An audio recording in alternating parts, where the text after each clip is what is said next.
La primera noticia tiene que ver con la votación. Este jueves en Escocia, un referendo independentista. Se le preguntaba a la gente, ¿debe Escocia ser un país independiente? Y los 4.300.000 votantes, con una participación altísima, además del 80%, votaron que no, que quieren mantenerse dentro del Reino Unido junto a Inglaterra, a Gales y a Irlanda del Norte. Escocia está unida a Inglaterra desde el año 1707, cuando se firmó la llamada Acta de Unión. Los titulares de los periódicos son clarísimos y los televidentes pueden verlos. Tal vez el más llamativo, quizá un poco obvio, pero llamativo, es que tras la votación han escrito la frase Reunited Kingdom, es decir, Reino Reunido. Y eso puede ser verdad. En ciudades como Edimburgo, la votación por el no, para permanecer dentro del Reino Unido, fue de más del 60%, que es altísima. En otras fue distinto, como por ejemplo en Glasgow. Bueno, pero ahora viene una cuestión, y es que el primer ministro británico conservador David Cameron compareció ante los medios de comunicación y dijo que tal vez para que esto no vuelva a presentarse, un referendo así, posiblemente en la próxima generación, hay que darles más autonomía, no solamente a Escocia, sino también a Gales y a Irlanda del Norte. ¿Será esa la solución para que no estén permanentemente en el Reino Unido con este tipo de referendos y este tipo de movimientos? Bueno, lo interesante de este referéndum es que ha ganado el no, pero ha abierto una nueva etapa en Reino Unido, en Reino Reunido, como dices, ¿no? Y quizás será un nuevo Reino Unido después de este referéndum. Empieza ahora el debate de la descentralización, del federalismo. Creo que será un debate difícil, porque Reino Unido está compuesto de varias naciones, no solo Escocia, Inglaterra, Gales, todas querrán competencias. Es decir, aquí empieza un debate político resultado de las promesas que hicieron los partidos dominantes en Reino Unido, el Partido Conservador y el Partido Laborista, antes, en el tramo final del referéndum, sobre todo cuando hubo algunas encuestas que indicaban que podía ganar el sí, se asustaron muchísimo, hicieron la oferta de la mayor devolución, y este es el debate que ahora empieza en Escocia y en Londres. ¿Será que el triunfo del no se debe al voto oculto? Mucha gente en las encuestas no se atrevía a decir que iba a votar no, y a la hora de la verdad votó de esa forma. Evidentemente sí, ¿no? Veníamos diciendo que el resultado fue muy claro, muy contundente. Se ve claramente un país dividido, ¿no? Por el sí y por el no. Es clarísimamente la decisión de quedarse dentro de la Unión. Obviamente hubo voto asustado, y es curioso porque ahora empiezan, claro, después de toda la adrenalina de estas últimas horas, se empieza a analizar el voto. Y no solamente era un voto oculto, había voto oculto, sino que había mucho voto femenino. Las mujeres votaron mucho por quedarse dentro de la Unión del Reino Unido. Votaron mucho las ciudades en favor de quedarse, el campo y los sectores, o sea, yo le diría ahora a Cameron, presta atención a los hombres, a la gente pobre, a la gente del campo, que son los que más se han quejado del tratamiento. Algo están diciendo. Se han quejado del tratamiento del gobierno central, y ahora, como dice Marc, empieza el debate de la herida y de la radiografía que deja esto, la radiografía política. Hay por lo menos 8 lugares en Europa en donde hay movimientos independentistas serios. En Córcega, en el Véneto, en la zona de Venecia, en la parte norte de Italia, en el Tirol sur, en el País Vasco, en el norte de España, en muchísimas otras zonas. Hay un editorial del diario El País de Madrid justamente titulado Otro peligro para Europa, donde se habla de los nacionalismos y demás. Y termina el editorial diciendo: la experiencia del proceso culminado ayer por los escoceses debe servir de lección para todos los europeos. En sociedades comprometidas con proyectos de aperturismo, prosperidad e integración, las segregaciones, por muy pacíficas y civilizadas que parezcan, no dejan de ser una mala noticia, y sus consecuencias las pagamos todos. ¿Tiene razón el país, o lo que pasa es que eso tiene también mucho que ver con las sensibilidades que hay de independentismo en algunas zonas de España? No, yo creo que sí. Nadie puede mentar la horca en la casa del muerto, ¿no? Yo creo que España tiene que andar con mucho tiempo. Yo creo que el resultado, de hecho, del referéndum en Escocia los ha dejado muy preocupados, porque no cabe duda que la muestra, digamos, ahora lo podemos decir, la muestra de apertura, de transparencia democrática que ha dado el Reino Unido, pues ahora todo el mundo, entre ellos Artur Mas, el presidente de la Generalitat Catalana, ha dicho, bueno, sería bueno que en España siguiéramos este ejemplo, ¿no?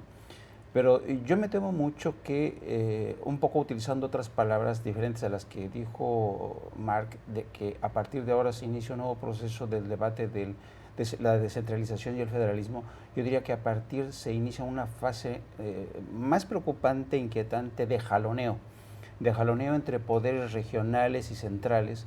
Y de alguna manera, hace una semana que hablábamos del riesgo de contagio, es evidente que lo que ha ocurrido en Escocia va a marcar tendencias y vamos a ver cómo lo resuelven cada quien, cómo resuelve Francia el tema de Córcega, cómo resuelve España el tema de Cataluña y el País Vasco, y cómo resuelve incluso, porque queda pendiente en el Reino Unido, el tema del norte de Irlanda.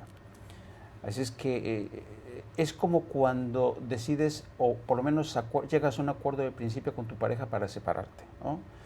Lo difícil es en cómo terminamos con esta amenaza de separación. ¿Qué te quieres más? ¿Quieres otro coche? ¿Quieres que te dé una casa de descanso? Viene este jaloneo del que seguramente van a aprovecharse y sacar raja política, como decimos en México, la gente en Cataluña, en Córcega y en Irlanda del Norte. Encima la esposa se queda. Y encima la esposa se queda. Si hubieran votado por el sí 200.000 personas más, otra sería la historia del Reino Unido y otra sería la conversación en esta mesa, porque aunque parezca holgado el triunfo, realmente fueron 200.000 votos las que definieron el futuro del Reino Unido. Leí hace un par de días un artículo muy interesante del New York Times escrito por Neil Irwin que decía que este tipo de crisis, estos intentos independentistas son una especie de crisis de las élites, y hace una comparación muy interesante entre el descontento que existe en el Reino Unido, el que existe en Europa continental, y el Tea Party, el partido del té de Estados Unidos. Y la tesis de este artículo, que me pareció interesante, es que hoy en día la gente tiene la convicción de que el gobierno no es el vehículo suficiente y necesario para canalizar sus inquietudes y sus necesidades. Y pone varios ejemplos.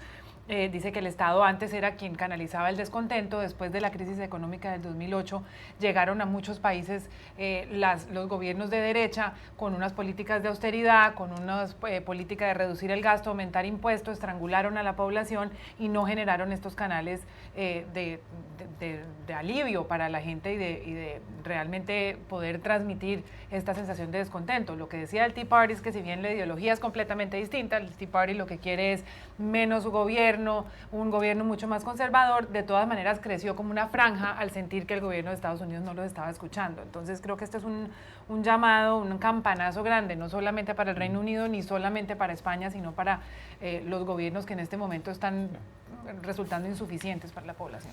Los votos pueden haber sido 200.000, pero la diferencia en puntos porcentuales es alta, porque el no obtuvo un 55,3% del respaldo ciudadano y el sí el 44,7%. Usted es catalán, Marc, y en Cataluña lo que ocurrió en Escocia este jueves tendrá efectos. Para el día 9 de noviembre, que es además un aniversario de la caída del muro de Berlín, ha sido convocada por la Generalitat de Cataluña, por el gobierno regional, presidido por Artur Mas, una consulta para preguntarles a los ciudadanos si Cataluña debe convertirse en una nación independiente, en un país independiente. Cataluña tiene 7 millones de habitantes, es una de las 17 comunidades autónomas españolas, una de las 2 que más dinero produce. El 16% del Producto Interno Bruto de España procede de Cataluña. Pero la Constitución española prohíbe ese tipo de consultas y el presidente del gobierno español, Mariano Rajoy, ha dicho que la consulta es ilegal. Sin embargo, el señor Artur Mas dijo ayer que votar une y ha dicho que hay que pisar el acelerador. ¿Qué cree usted que va a pasar en Cataluña después de lo sucedido en las últimas horas en Escocia? Es complicadísimo y muy peligroso hacer pronósticos.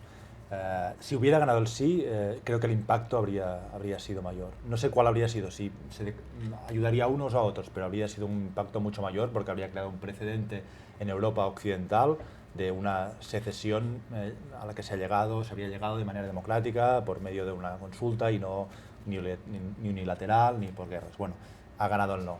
Entonces yo creo que el impacto será mucho más matizado. En España y en Cataluña el referéndum escocés era casi una cuestión de política interior. Ahí cada uno utiliza los argumentos como le ha convenido. Entonces ha ganado el no, bueno, en cierta manera es una victoria para la unidad, pero desde el lado del catalán o del gobierno catalán o de los partidarios en Cataluña de la consulta dicen, pues veis cómo no pasa nada por hacer una consulta, la democracia es buena, une y un proceso democrático pacífico y pactado no es negativo.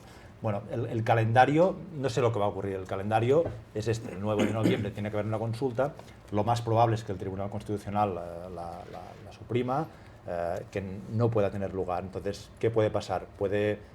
Una opción es que se organice una consulta ilegal, pero que tendría una difícil credibilidad democrática. Por ejemplo, solo votarían seguramente los que ya están convencidos de que quieren la independencia. Si hubiese un resultado en una consulta ilegal con un 90% a favor de la independencia, no tendría ningún valor.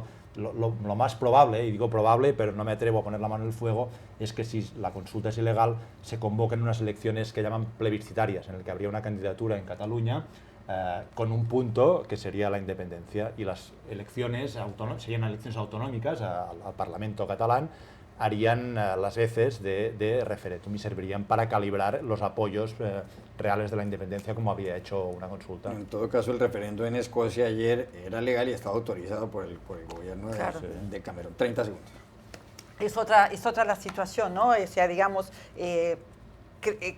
claramente Escocia era un país que decidió asociarse durante 3 siglos y la unión permanece. Es otra la historia con muchísimos puntos en común. Y coincido con Marc, de haber sido otro resultado, el impacto hubiese sido, pero enorme, enorme.